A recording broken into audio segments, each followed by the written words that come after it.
share some incredible work that is happening under the National Civic League umbrella, thanks to this evening's keynote speaker. Spread the Vote is a new program of the League that does everything humanly possible to help people vote. And I say humanly possible because this work is deeply human. There are a lot of great resources out there that help people vote, but Spread the Vote finds the tiny barriers, the little frustrations that might keep a person from voting and disappears them. If the thing stopping you from voting is that your car's in the shop, Spread the Vote can get a gas card to a guy down the street to give you a lift. If the thing stopping you from running a voter registration drive at your church is that you need childcare, Spread the Vote will get you $100 for a babysitter. If you have a voting problem that can be solved by snacks, Spread the Vote will get you snacks. Spread the Vote also knows that no one knows your community like you. And that's why they're launching Bread to Spread the Vote this election season, to give micro grants to folks across the country who are ready to help their neighbors vote. Every single person in this room can get involved today, whether by sending us your idea for how you're going to spread the vote, or donating to make those ideas into a reality. And now, I would like to welcome the founder of these efforts and our keynote speaker for the evening, Kat Calvin.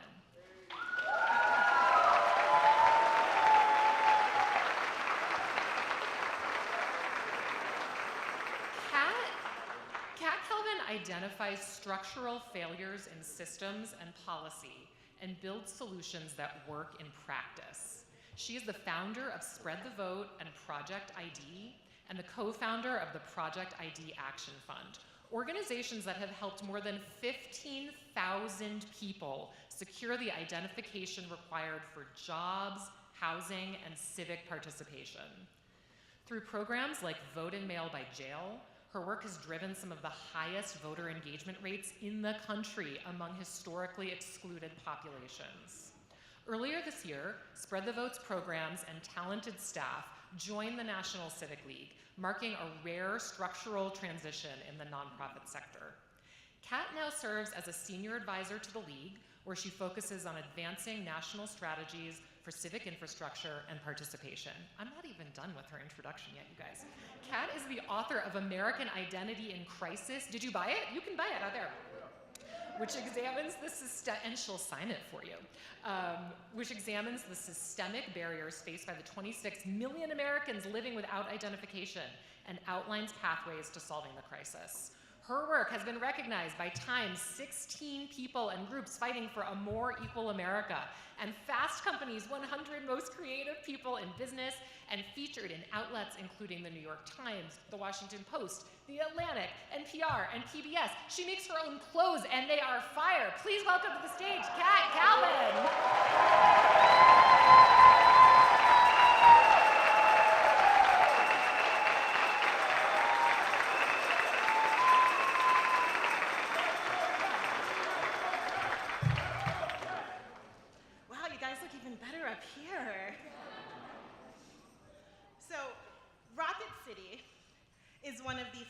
Growing cities in the Southeast.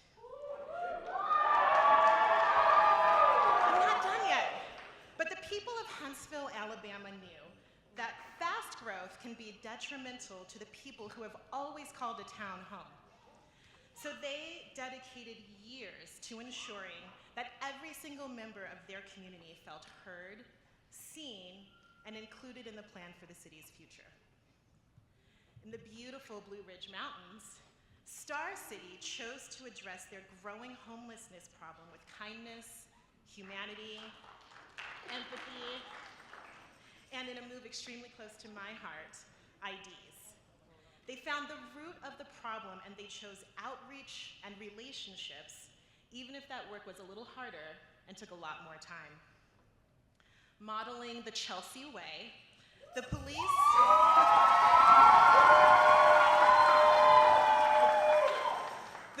of Chelsea, Massachusetts chose to respond to discontent and distrust by engaging with the community, listening, and marching side by side. The city chose to expand community engagement and build trust, centered partnerships to ensure that everyone in their wildly diverse and wonderful community felt safe and heard. This is what I think of when I think of America. I see people working and sacrificing and coming together to build better communities. I see people making the hard choice because it is the right choice. I see cities that are willing to do the work to make sure that everyone feels welcome. You know, it's funny that we're doing this right now because the whole world has come to our country. And most of them, for the first time, are seeing America as it really is.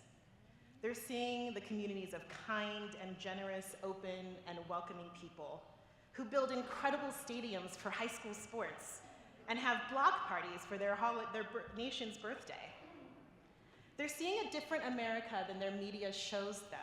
And through them, we are seeing a different America than our media shows us.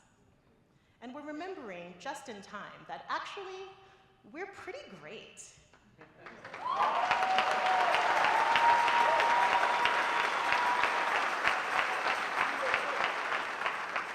Now, this is not a reminder that I really needed. I've been to all 50 states and every major city in the country except Honolulu, and I'm sorry, I do feel bad about that. I will get there. I've been to Huntsville and Wichita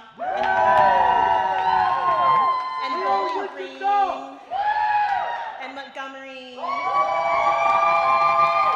and Norfolk. And the rest of you are on the top of my list now. So when I read that Morrisville built a hands-on civic engagement experience that has led to more citizens becoming active and even elected members of their community, or that River Forest put on a senior bingo event to bring seniors together and give them much needed social engagement and connection, I wasn't surprised. This is what I expect from us. 250 years ago, a group of men who could not have been more different, under the advisement of Abigail Adams, who is the true founder of this nation, you know, came together and they screamed at each other and they fought and they ignored Ben Franklin's antics, and eventually they created a nation. And ever since then, that's what we've been doing. We come together and we fight and we yell and we march with funny signs and we innovate and we build and we create and we move forward. And that's what you all have done, and that's why you all are here. You are here because you are the best example of who we have been over the last 250 years. And you are the reason that I am wildly optimistic about our next 250 years. My two favorite days are in July. The first is July 4th, obviously. I spend the entire day eating snacks and watching the HBO Not So Mini series John Adams, which is excellent. I highly recommend it. My other favorite day is July 20th, because on July 20th, 1969, we did something impossible. Just because a hot Catholic president told us we could. We landed on the moon.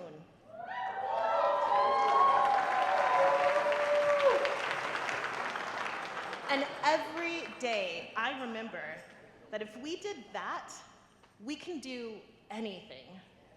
This country can still do big things, and we will do big things, and those big things start with the things you've done in your communities. So thank you for giving me the honor of being in a room with the people who are the best of America. Thank you for your work, because it is hard work, and it is work worth doing. And as that hot Catholic president said, we go to the moon not because it is easy, but because it is hard. We do the hard thing, and that's what you have done, and that's why you're here. And now I'm going to get off the stage, because it's time for what you're really here for. It's time for the awards.